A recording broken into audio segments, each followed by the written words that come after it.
నమస్కారం. సుఖీభవకు స్వాగతం. నవ్వుతూ తుళ్ళుతూ హాయిగా ఆడుకుంటూ ఉండే చిన్నారులకు ఒక్కోసారి అకస్మాత్తుగా ఎదురయ్యే కొన్ని రకాల సమస్యలు ప్రాణ సంకటంగా పరిణమిస్తూ ఉంటాయి. ఆస్తమా, నిమోనియా, మూర్ఛలు, మెదడువాపు, వాంతులు, విరేచనాల వంటి సమస్యలు అలాంటివే. చిన్నారులను మృత్యుముఖానికి తీసుకెళ్లే అత్యవసర పరిస్థితులు, వాటిని ఎదుర్కొనే మార్గాల గురించిన ప్రత్యేక కథనంతో మీ ముందుకొస్తుంది నేటి సుఖీభవ. పసిబిడ్డ అంటే ఇంట్లో అందరికీ పంచప్రాణాలే. ఆ చిన్నారులు నవ్వుతూ తుళ్ళుతూ ఇల్లంతా సందడి చేస్తూ ఉంటే ఆ సంతోషానికి అవధులు ఉండవు. మరి అందరినీ ఆనందంలో ముంచెత్తే ఆ పసిబిడ్డ ఉన్నట్టుండి ఏడుస్తూ నొప్పితోనో బాధతోనో మెలికలు తిరిగిపోతుంటే ఆ కుటుంబమంతా కంపించిపోతుంది. తమ పాపాయికి ఏమైందో ఏమోనన్న కంగారు, ఆతృత తల్లిదండ్రులని ఒకచోట నిలవనీయదు. పసిపిల్లల్లో కనిపించే కొన్ని రకాల సమస్యలు కొన్నిసార్లు చాలా ప్రమాదకరంగా ఉంటాయి. వాటిని త్వరగా గుర్తించడంతో పాటు వేగంగా చికిత్సను అందించాల్సి ఉంటుంది. పిల్లల్లో కనిపించే అత్యవసర పరిస్థితుల గురించి ఇప్పుడు తెలుసుకుందాం.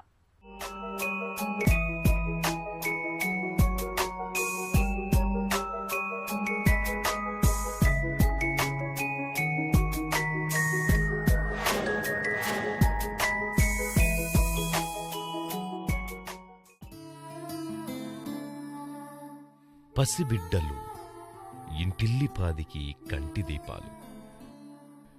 బుడిబుడి అడుగులు, చకచకా పరుగులు, కిలకిల నవ్వులు. మొత్తంగా పిల్లలున్న ఇల్లు ఆనంద సందోహాల పొదరిల్లు.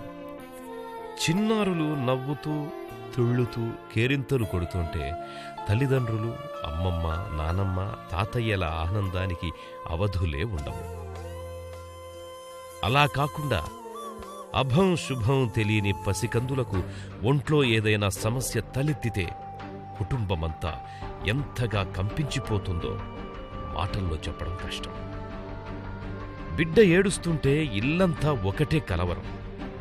ఉన్నట్టుండి బిడ్డ నొప్పితోనో బాధతోనో మెలికలు తిరిగిపోతుంటే ఇక ఆ ఇంట్లో వాళ్ళనుభవించే మానసిక వేదనకు అంతుండదు.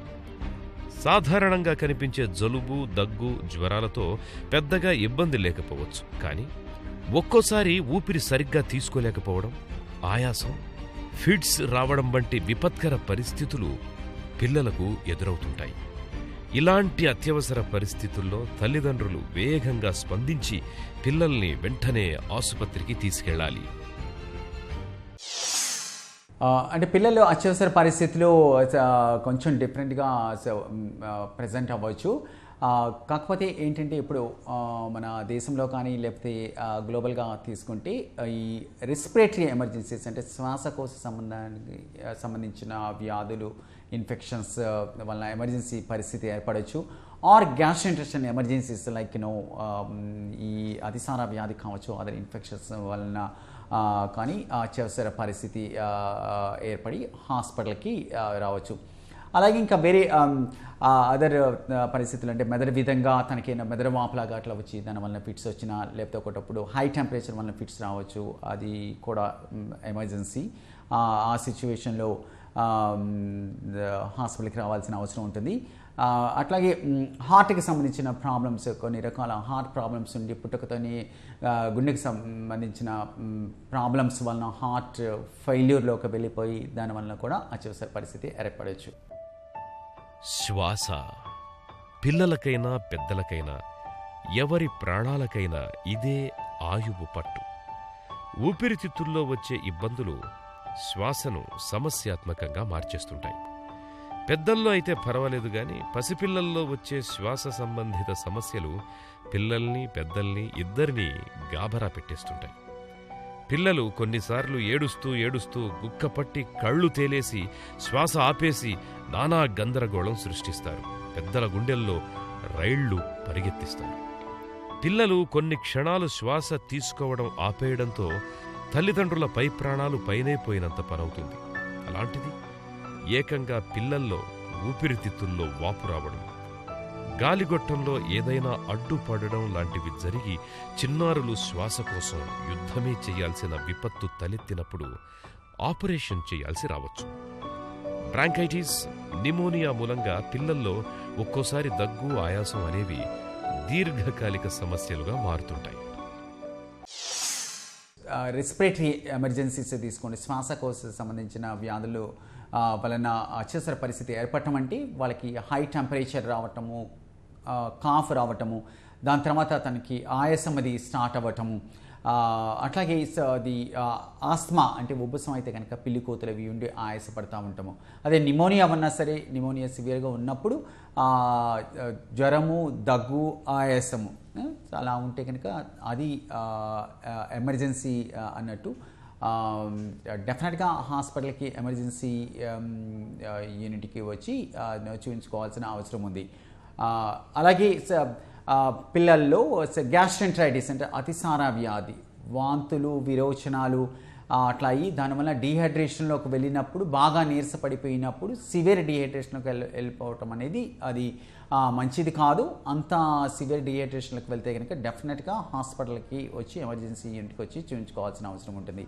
అలాగే ఫీవర్ వల్ల వచ్చిన ఫిట్స్ కానీ, మెదడువాపు కానీ సిమ్టమ్స్ కనపడితే, ఫర్ ఎగ్జాంపుల్ మెదడు వాపు అయితే కనుక వాళ్ళలో ఫిట్స్ రావచ్చు, హై టెంపరేచర్ ఉండొచ్చు, పెద్ద పిల్లల్లో తలనొప్పి, వాంతులు ఉండొచ్చు, వాళ్ళు దాని తర్వాత ఫిట్స్ అది స్టార్ట్ అవ్వచ్చు, బాగా నీరసంగా ఉండొచ్చు. సో ఈ విధమైన సిమ్టమ్స్ కనపడితే అది మెదడు వాపు అయినా అయ్యుండొచ్చు. సో డెఫినెట్గా హాస్పిటల్కి తీసుకొచ్చి చూపించాలి. మెనెంజైటిస్, దీన్నే మన వాడుకలో మెదడువాపు అని కూడా పిలుస్తాం. దోమకాటు మూలంగా సంక్రమించే ఈ ప్రమాదకర వ్యాధి ప్రతి ఏటా వందల మంది చిన్నారులను బలి తీసుకుంటోంది. పిల్లలకు ప్రమాదకరంగా పరిణమించే ఈ మెదడువాపు వ్యాధి విషయంలో మనకు ఎలాంటి అప్రమత్తత అవసరమో ఇప్పుడు తెలుసుకుందాం.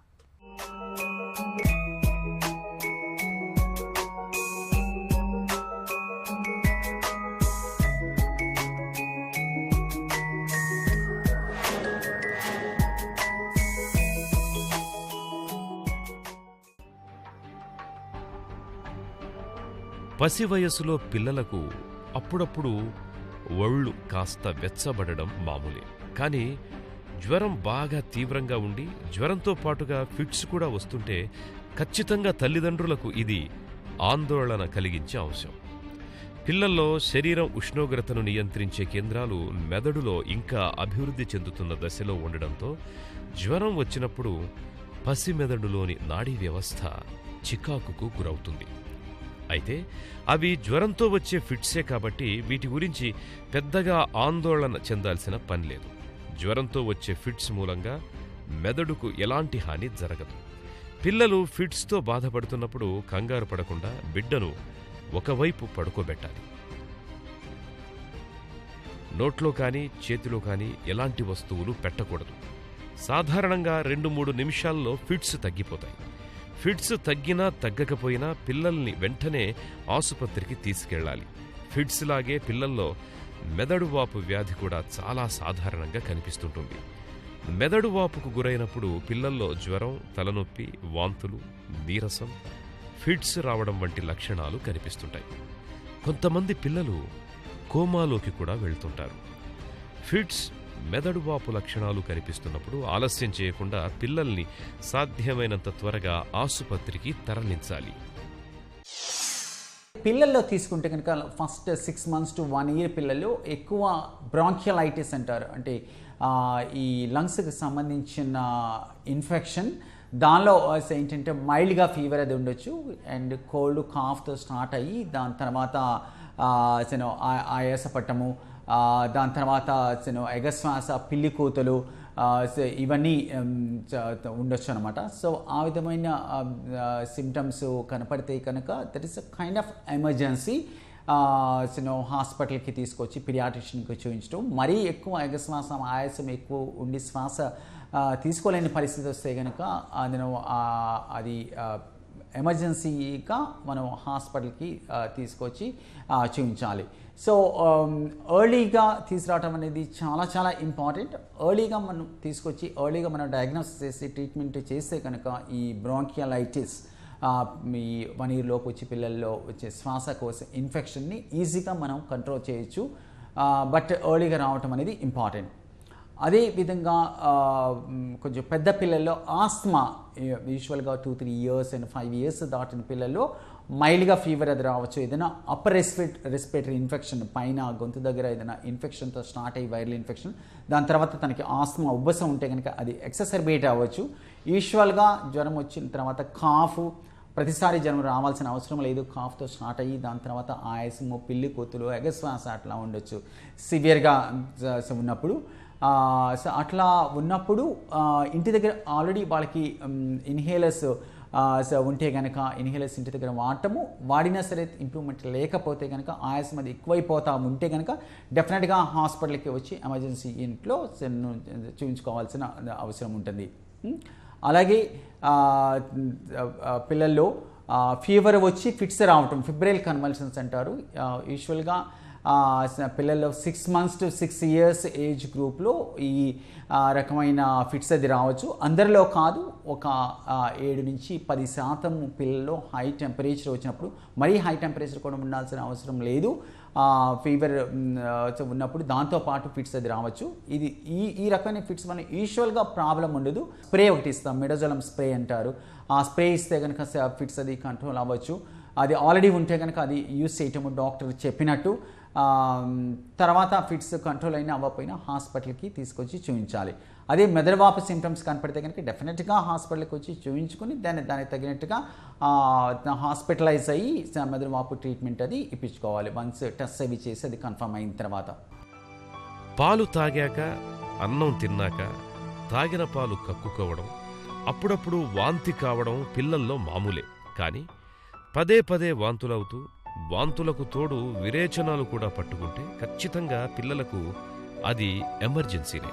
ముఖ్యంగా రోటావైరస్ మూలంగా పిల్లలకి నీళ్ల విరేచనాలు పట్టుకుని ప్రతి ఏటా ఎంతోమంది మృత్యువాత పడుతున్నారు. ఆహారం కలుషితం కావడం, పొట్టలో సూక్ష్మక్రిములు, ఇతరత్రా ఇన్ఫెక్షన్ల కారణంగా పిల్లలకు వాంతులు, విరేచనాలనేవి సమస్యగా మారుతుంటాయి.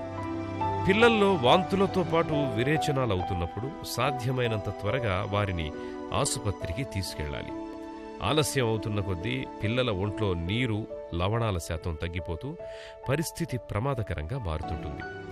వాంతులు, విరేచనాలతో పాటు మూత్రం తక్కువగా రావడం, నోరు, పెదవులు ఎండిపోవడం వంటి లక్షణాలు కనిపిస్తున్నప్పుడు కాలహరణం చేయకుండా పిల్లల్ని వెంటనే డాక్టర్ దగ్గరికి తీసుకెళ్లి సత్వరమే తగిన చికిత్స అందేలా చూడాలి.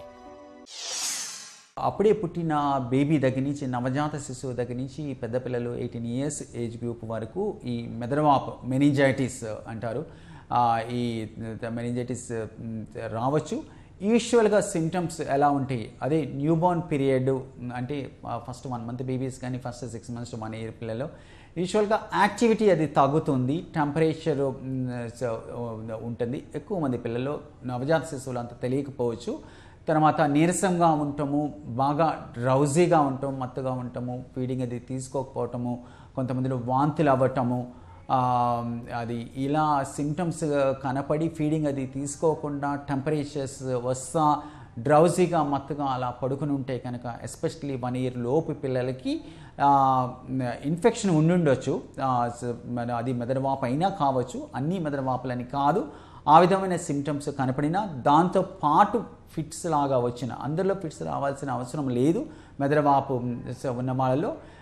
కాకపోతే ఈ సిమ్టమ్స్ కనపడి దానితో పాటు ఫిట్స్ కూడా వస్తే కనుక అది మెదడువాపు అవ్వటానికి అవకాశాలు ఉన్నాయి. సో ఈ విధమైన సిమ్టమ్స్ కనపడితే కనుక డెఫినెట్గా హాస్పిటల్కి ఎర్లీగా వచ్చి పిడియాట్రిషియన్కి చూపించుకుని దానికి తగినట్టుగా టెస్ట్ అవి చేయించుకుని ట్రీట్మెంట్ ఇప్పించుకోవటం అనేది చాలా చాలా ఇంపార్టెంట్.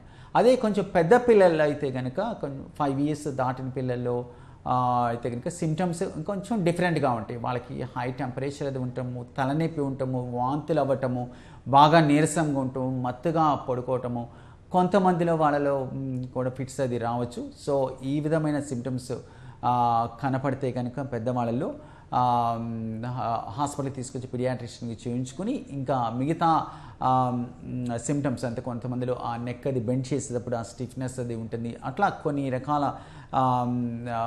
ఫిజికల్ సైన్స్ అవి ఉంటే కనుక అది మెనింజైటిస్, మెదడువాపు అవ్వచ్చు. దానికి తగినట్టుగా టెస్ట్, బ్లడ్ టెస్ట్లు, తర్వాత వెన్నులో నీరు తీసి పరీక్ష చేయాల్సిన అవసరం ఉంటుంది. దానిలో కూడా మెనింజైటిస్ అనేది కన్ఫర్మ్ అయితే కనుక దానికి తగినట్టుగా ట్రీట్మెంట్, యాంటీబయాటిక్స్ ఇవ్వాల్సిన అవసరం ఉంటుంది. బ్యాక్టీరియా వలన వచ్చిన మెదడువాపు అయితే కనుక తర్వాత ఫిట్స్ వస్తే కనుక ఫిట్స్ని కంట్రోల్ చేయటము, దానికి తగినట్టుగా మెడిసిన్స్ ఇచ్చి ఫిట్స్ ఎక్కువ టైం వస్తున్నా ఎక్కువ సార్లు వస్తున్నా వాళ్ళని ఇంటెన్సివ్ కేర్లో పెట్టి ట్రీట్ చేయాల్సిన అవసరం కూడా ఉంటుంది. తాగిన పాలు కక్కుకోవటం, అప్పుడప్పుడు వాంతవ్వటం, విరేచనాలు పట్టుకోవటం చిన్నారులో మామూలే. అయితే పిల్లల్లో వాంతులు, విరేచనాలు అన్నవి ఒక్కోసారి ప్రాణాంతక పరిస్థితులను తెచ్చిపెడుతుంటాయి. పిల్లలు ఆటలు ఆడుతున్నప్పుడు ఒక్కోసారి ప్రమాదవశాత్తు కింద పడి దెబ్బలు తగిలించుకుంటూ ఉంటారు. అయితే తలకు దెబ్బలు తగిలినప్పుడు అవి ఒక్కోసారి పిల్లల ప్రాణాల్ని ప్రమాదంలోకి నెడుతూ ఉంటాయి. పిల్లలకు ప్రాణ సంకటంగా పరిణమించే ఇలాంటి విపత్కర పరిస్థితుల విషయంలో తల్లిదండ్రులకు ఎలాంటి అవగాహన అవసరమో ఇప్పుడు తెలుసుకుందాం.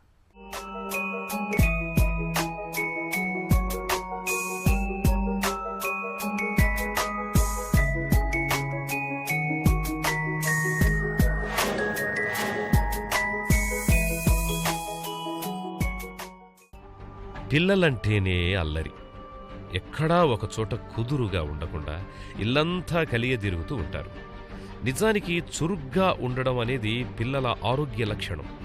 పిల్లల్లో చురుకుదనం లోపించి ఎప్పుడూ మగతగా, నీరసంగా కనిపిస్తుంటే వాళ్లలో ఏదో ఆరోగ్య సమస్య ఉందని అనుమానించాలి. తిండిపైన, ఆటలపైన, దేనిపైన ఆసక్తి లేకుండా నిరుత్సాహంగా ఉండడం, ఇవన్నీ పిల్లల్లో అనారోగ్యాన్ని పట్టి చెప్పే అనుమానిత సంకేతాలు. ఈ లక్షణాలు కనిపిస్తున్నప్పుడు వెంటనే ఆసుపత్రికి తీసుకెళ్లాలి. పిల్లలు ఒక్కోసారి ఆడుకుంటున్నప్పుడు కింద పడుతుంటారు. ఇలాంటప్పుడు తలకు దెబ్బలు తగిలే ప్రమాదం ఉంది. తలకు దెబ్బలు తగిలినప్పుడు రక్తస్రావం అయినా అవ్వకపోయినా తప్పనిసరిగా పిల్లలను ఒకసారి డాక్టర్కి చూపించడం మేలు. చిన్నపిల్లల దగ్గర నుంచి 9 సంవత్సరం లోపు పిల్లల దగ్గర నుంచి పెద్దవాళ్ళ వరకు అది వైరస్ వలన కానీ లేకపోతే ఫుడ్ పాయిజనింగ్ వలన కానీ ప్రాపర్గా స్టెరిలైజేషన్, ఫర్ ఎగ్జాంపుల్ చిన్న బేబీస్లో కానీ ఇన్ఫాంట్స్లో కానీ బాటిల్స్ ఇది ప్రాపర్గా స్టెరిలైజ్ చేయకపోవటం వలన కానీ వాళ్ళకి ఈ గ్యాస్ట్రెంటరైటిస్ అతిసార వ్యాధి అది రావచ్చు. అది వాటర్ కంటామినేషన్ వల్ల కావచ్చు, ఫుడ్ కంటామినేషన్ వల్ల కావచ్చు. వాళ్ళలో మైల్డ్ ఫీవర్ అది ఉండొచ్చు, తర్వాత వాంతులు, తర్వాత విరోచనాలు అవుతాయి. యూజువల్గా వైరస్ వలన వచ్చిన అతిసార వ్యాధి అయితే కనుక విరోచనాలు ఎక్కువ అవ్వటము, నీళ్ళ విరోచనాలు అవ్వటము అలా ఉంటుంది. అంత ఎక్కువ హై టెంపరేచర్స్ ఉండకపోవచ్చు. సో ఎక్కువ సార్లు అంటే 8 out of 10 times ఈ వైరస్ వలనే ఎక్కువ మంది పిల్లలకి ఈ అతిసార వ్యాధి వచ్చి మెయిన్గా వీళ్ళల్లో చూసుకోవాల్సింది డీహైడ్రేషన్. ఆ డీహైడ్రేషన్ ఎలా ట్రీట్ చేయాలి అంటే, so if it's mild dehydration అంటే ఫ్యూ టైమ్స్ వామిటింగ్స్ అయ్యి మోషన్స్ కూడా మరీ ఎక్కువ సార్లు అవ్వకుండా కొంచెం నీరసంగా కనపడితే కనుక ఎర్లీగానే సో వాళ్ళకి ఓఆర్ఎస్ ఒక గ్లాస్ వాటర్లో మిక్స్ చేసి సో వాళ్ళకి తాగించడం అనేది చాలా ఇంపార్టెంట్. పిల్లల్లో ఫీడింగ్ అది కంటిన్యూ చేయొచ్చు. బ్రెస్ట్ ఫీడింగ్ మీద ఉన్నప్పుడు తల్లిపాలు అది కంటిన్యూ చేయాలి. సో అవి కంటిన్యూ చేస్తాని దెన్ ఎక్స్ట్రా ఫ్లూయిడ్, సో ఈ ఫ్లూయిడ్ ఇమోషన్స్ వల్ల డీహైడ్రేషన్లోకి వెళతారు కాబట్టి వాళ్ళకి ఎక్స్ట్రా ఫ్లూయిడ్స్ ఈ ఓరల్ రీహైడ్రేషన్ సొల్యూషన్ కూడా ఇవ్వటం అనేది చాలా ఇంపార్టెంట్. ఒకవేళ అది ఓఆర్ఎస్ అది దొరకకపోతే కనుక మీరు ఇంటి దగ్గరే ప్రిపేర్ చేసుకుని ఇంటి దగ్గర వాటర్లో ఒక బిట్ ఆఫ్ షుగర్ అండ్ ఒక సాల్ట్ వేసి అది కలిపేసి ఆ వాటర్ని ద్రావకంలాగా తాగించడం అనేది అది ఇంపార్టెంట్. అలా చేయొచ్చు. ఇంటి దగ్గర ఎన్నో కొబ్బరి నీళ్ళు లాంటివి ఇవ్వచ్చు, లేకపోతే గంజి లాంటివి ఇవ్వచ్చు. సో ఏదైనా సరే ఆ డీహైడ్రేషన్ని కరెక్ట్ చేయడానికి ఇంటి దగ్గర ఎక్కువ ఫ్లూయిడ్స్ ఇవ్వటం అనేది చాలా ఇంపార్టెంట్. మరీ సివియర్ డీహైడ్రేషన్ ఉంటే కనుక దానికి తగినట్టుగా సెలైన్ ఇచ్చి ఫ్లూయిడ్స్ పెట్టి వాళ్ళని హాస్పిటలైజ్ చేసి ట్రీట్ చేయాల్సిన అవసరం కూడా ఉంటుంది. ఇతర ఎమర్జెన్సీస్ వచ్చేసరికి గుండెకి సంబంధించిన ప్రాబ్లమ్స్ అంటే హార్ట్లో రక్తనాళాల్లో తేడా ఉండటము, కొన్ని కవాటాలు సరిగ్గా ఏర్పడకపోవటము, హార్ట్ సైజ్ అది తక్కువగా ఉండటము, హార్ట్లో ఉండే గదులు సరిగ్గా ఏర్పడకపోవటము, సో ఇట్లా రకరకాల ప్రాబ్లమ్స్ ఉండొచ్చు అనమాట. ఈ ప్రాబ్లమ్స్ ఉన్నప్పుడు కొంతమంది బేబీస్కి నవజాత శిశువులుగా ఉన్నప్పుడే దాన్ని డయాగ్నోస్ చేసి దానికి సంబంధించిన ఆపరేషన్లు అవి ఫస్ట్ న్యూబోర్న్ పీరియడ్లోనే ఫస్ట్ 1 monthలోనే చేయవలసిన ఆపరేషన్స్ అవి ఉంటాయి. దాన్ని ఎలా గుర్తించడము అంటే పాలది సరిగా తీసుకోలేకపోవటం కాకుండా పాలు తీసుకునేటప్పుడు ఆయాసపడటము, ఈ ఫోర్ హెడ్ మీద స్వెటింగ్ అది రావటము, చెమటలు పోయటము, తర్వాత ఈ నెయిల్స్ దగ్గర బ్లూగా అయిపోవటము, నెయిల్ బెడ్స్ దగ్గర బ్లూగా అవ్వటము, తర్వాత నాలుక పెదాల దగ్గర నీలి రంగులో మారటము. సో అలా ఉన్నప్పుడు ఈ సిమ్టమ్స్ కనపడితే కనుక ఒకటప్పుడు సివియర్ అయిపోవచ్చు. దీనివల్ల హార్ట్ ఫెయిల్యూర్లో కూడా వెళ్ళొచ్చు అనమాట. సో ఈ రకమైన సిమ్టమ్స్ కనపడితే కనుక అది నవజాత శిశువు దగ్గర నుంచి అండ్ పెద్ద పిల్లల వరకు సిమ్టమ్స్ కనపడితే ఎర్లీగా హాస్పిటల్కి రావటం, పీడియాట్రిషియన్కి చూపించడము, అవసరమైతే కనుక పిల్లల కార్డియాలజిస్ట్ చూసి ఎకోకార్డియోగ్రామ్ హార్ట్ స్కాన్ చేసి దాని డయాగ్నోస్ ఏంటనేది వన్స్ కన్ఫర్మ్ చేసుకున్న తర్వాత దానికి తగినట్టుగా ట్రీట్మెంట్ ఇవ్వాల్సిన అవసరం ఉంటుందన్నమాట. అస్తమానం జలుబు చేయడం, తరచూ జ్వరం రావడం, అప్పుడప్పుడు కడుపు నొప్పితో బాధపడడం, ఇవన్నీ పిల్లల్లో తరచూ కనిపించే అనారోగ్య సమస్యలు. నిజానికి ఇవన్నీ కూడా పెద్ద జబ్బులేం కావు. ఇంకా చెప్పాలంటే ఇవన్నీ ఏదో ఒక అంతర్గత సమస్యను సూచించే లక్షణాలు మాత్రమే. అయితే వీటితో పాటు శ్వాస తీసుకోవడం కష్టంగా మారినప్పుడు, తీవ్రమైన జ్వరంతో పాటు ఫిట్స్ కూడా వస్తున్నప్పుడు, వాంతులు విరేచనాలు పట్టుకుని ఎంతకీ తగ్గనప్పుడు నిర్లక్ష్యం చేయకుండా పిల్లల్ని వెంటనే డాక్టర్ దగ్గరకు తీసుకెళ్లి చూపించాలి. అనుమానంతోనో అవగాహన రాహిత్యంతోనో మీనమేషాలు లెక్కిస్తూ కూర్చుంటే పరిస్థితి చేజారిపోవచ్చు. కొన్నిసార్లు పరిస్థితి ప్రాణాల మీదకు రావచ్చు. ఇలాంటి అత్యవసర పరిస్థితిలో వేగంగా స్పందించడం ద్వారా పిల్లల్ని ఎమర్జెన్సీ పరిస్థితుల నుంచి బయటపడేయొచ్చు. పసి ప్రాణాల్ని ప్రమాదపు టంచుల్లోకి నెట్టే సమస్యల విషయంలో తల్లిదండ్రులు నిరంతరం అప్రమత్తంగా ఉండాలి. ఆరోగ్యపరంగా అత్యవసర పరిస్థితులు ఎదురైనప్పుడు ఆలస్యం చేయకుండా చిన్నారుల్ని వేగంగా ఆసుపత్రికి తీసుకువెళ్లాలి. సత్వర వైద్యం అందేలా చూడాలి. తిరిగి రేపటి సుఖీభవలో మళ్లీ కలుసుకుందాం. సుఖీభవ కార్యక్రమానికి సంబంధించిన మీ విలువైన సూచనలు, సలహాలను వెంటనే మాకు రాయండి. మా చిరునామా Sukhibhava, ETV, Ramoji film city, Hyderabad 501512 లేదా sukhibhava@etv.co.in కు మెయిల్ చేయండి.